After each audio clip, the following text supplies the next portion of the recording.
It started with a strange tapping noise, just soft enough to be ignored, but persistent enough to keep you awake. The kind that makes your skin crawl in the dead of night when you're alone, and the house is too quiet. But it wasn't until that night that I truly understood. I wasn't alone.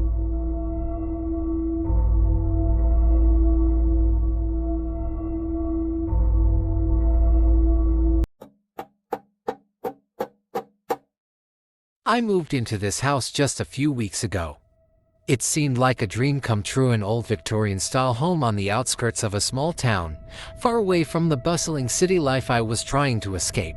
It was quiet, serene, but at night, something changed. The air grew thick, heavy with an unsettling silence that pressed down on me, suffocating. At first, I brushed it off as my imagination. A house this old, it was bound to creak and groan. But then, the noises began. Every night at exactly 3:13 a.m., it would start the tapping. Soft, rhythmic, almost like fingers drumming against wood. It always came from the attic, directly above my bedroom. I tried to ignore it, but with each passing night, the sound grew louder, more insistent. Something was up there. I finally decided to check the attic one night. I stood at the base of the narrow staircase, flashlight in hand, heart hammering in my chest. As I climbed the steps, they creaked under my weight, and the air grew colder, as if something was waiting for me at the top. The tapping stopped abruptly as I reached the door. I turned the knob, and the door swung open with a long, eerie creak. The attic was pitch black, filled with dusty old furniture and boxes left by previous owners. My flashlight beam cut through the darkness, revealing nothing out of the ordinary. At first, then, I saw a small, old chest in the far corner. It wasn't there before. I'd been up here a few times, and I would have noticed. As I approached, the tapping resumed, louder than ever. It was coming from inside the chest.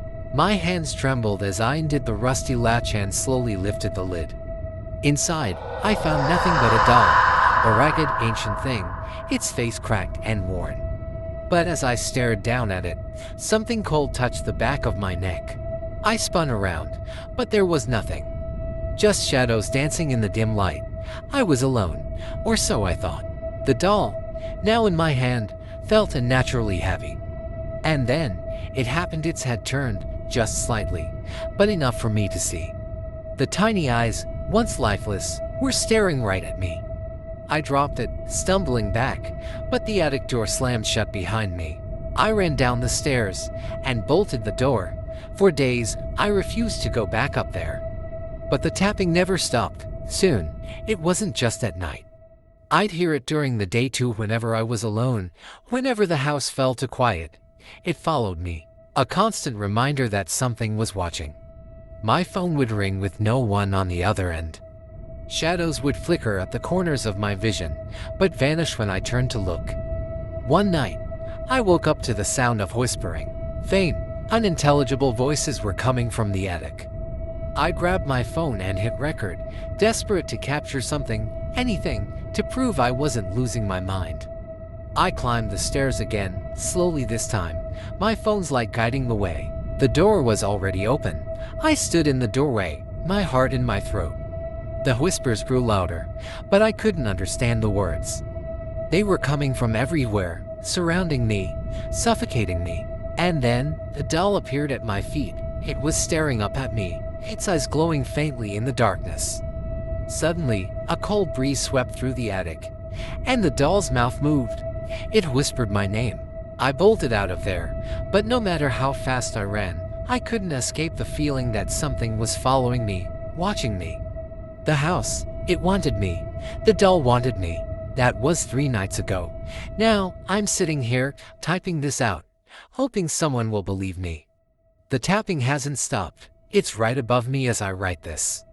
The whispering is getting louder.